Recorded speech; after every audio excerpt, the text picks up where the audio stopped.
आपकी महाकुंभ की इतनी बड़ी व्यस्तता के बीच आपने दिल्ली के 3 दौरे कर लिए हैं, वहां चुनाव है और उसमें गंगा यमुना पर टिप्पणियां आ गई हैं बिल्कुल ही अलग ढंग से।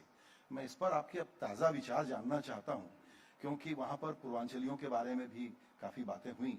तो आपका क्या असेसमेंट है? जाहिर है कि एक सवाल पूछे बिना हम रह नहीं सकते कि दिल्ली जीतेगा कौन। संजय जी, देखिए, दो चीजें साफ है। एक, प्रयागराज में महाकुंभ का आयोजन है और 22 जनवरी को उत्तर प्रदेश का पूरा मंत्री परिषद प्रयागराज में गया था। प्रयागराज में हम उन्हें त्रिवेणी में डुबकी लगाई थी। प्रयागराज और प्रदेश के विकास की बहुत सारी योजनाओं पर चर्चा भी की थी, उन्हें पारित भी किया था, वहां डुबकी भी लगाई।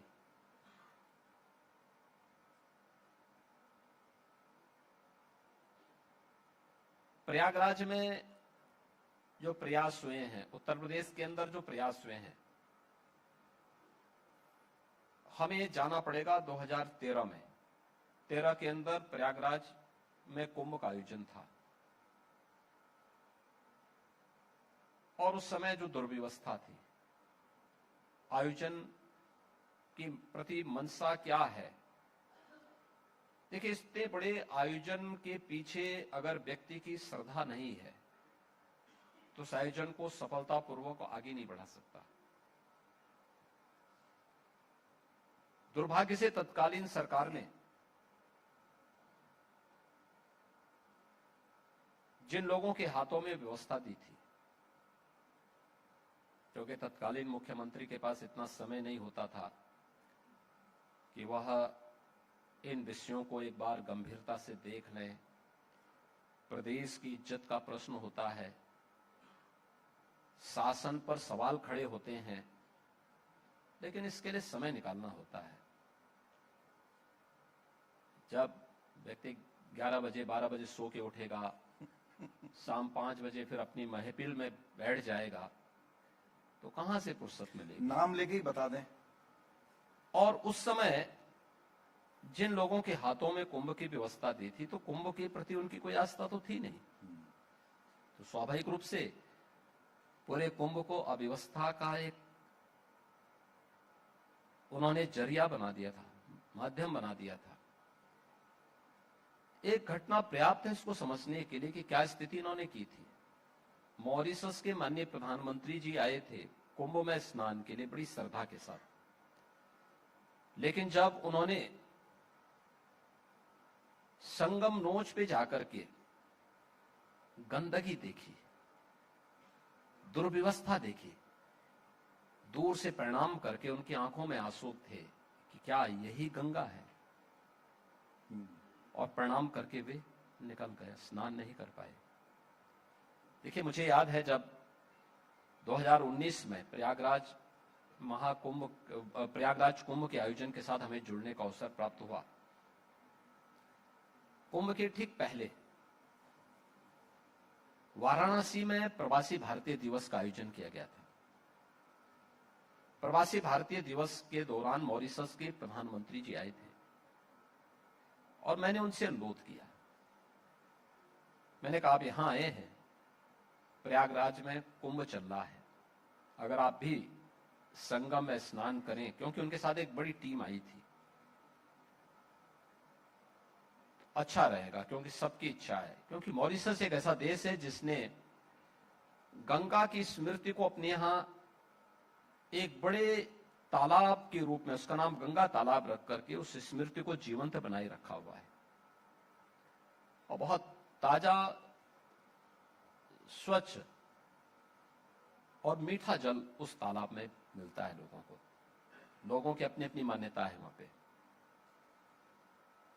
तो मैंने कहा, जितने आपके साथ मॉरिशस से आए हुए अप्रवासी भारतीय हैं, सभी लोग इस चीज का एहसास करेंगे, उनको अच्छा लगेगा। वे सहमत हुए, वो यहां से लेकिन सहमत हुए,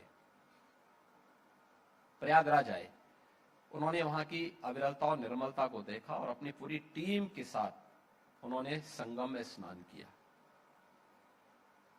मॉरिशस के प्रधानमंत्री के जाने के बाद 75 से अधिक देशों के हेड ऑफ द मिशन आपके प्रयागराज आए थे और उन लोगों ने संगम में डुबकी लगाई। इस बार भी आप देख रहे होंगे कितनी उत्सुकता है देश और दुनिया से आने वाले श्रद्धालुओं में, प्रवासी भारतीयों में और अन्य जो विदेशी हैं, जो भारत के प्रति सद्भाव रखते हैं, सनातन धर्म के प्रति सद्भाव रखते हैं, उन सब के मन में वे उसी श्रद्धा भाव के साथ इस पूरे आयोजन के साथ जुड़ रहे हैं। एक व्यवस्था हुआ थी 13 में जो देखने को मिली थी, एक 19 में देखने को मिली थी और एक अब 25 में देखने को मिली। जो 19 में किया गया था उसका विस्तार इस बार हम लोगों ने और भी बड़े स्केल पे आगे बढ़ाया है। यह काम 13 में भी हो सकता था, समय निकालना, उसके लिए उस प्रकार से प्रयास करने की आवश्यकता होती है। लेकिन उस समय टोटल जितनी भीड़ आई थी, देखिए 19 में 55 यानी 13 में 55 दिन का आयोजन हुआ था और 55 दिन के उस आयोजन में कुल 12 करोड़ श्रद्धालु आए थे 55 दिन में। यहां पर कुल 11 दिन में 12 करोड़ श्रद्धालु आ चुके हैं। इस बार ये दिखता है, आप सुविधा देंगे, लोग आएंगे, लोग उसके प्रति आकर्षित होंगे। तो जिनकी जैसी दृष्टि होगी, सृष्टि उनके लिए वैसी ही होगी। वे कर नहीं पाए तो दोषों को दोषारोपण करेंगे। बिल्कुल। तो इससे हमें अवसर मिला, हमने उस अवसर को पूरी मजबूती के साथ आगे बढ़ाया और आज हमारे सामने जो नजारा है आस्था को सम्मान देने का, वो केवल आस्था तक ही सीमित नहीं बल्कि भारत की अर्थव्यवस्था को मजबूती प्रदान करने का भी है। अपने उत्तर प्रदेश की अर्थव्यवस्था को मजबूती प्रदान करने का भी एक अवसर हमारे पास आया है। बिल्कुल।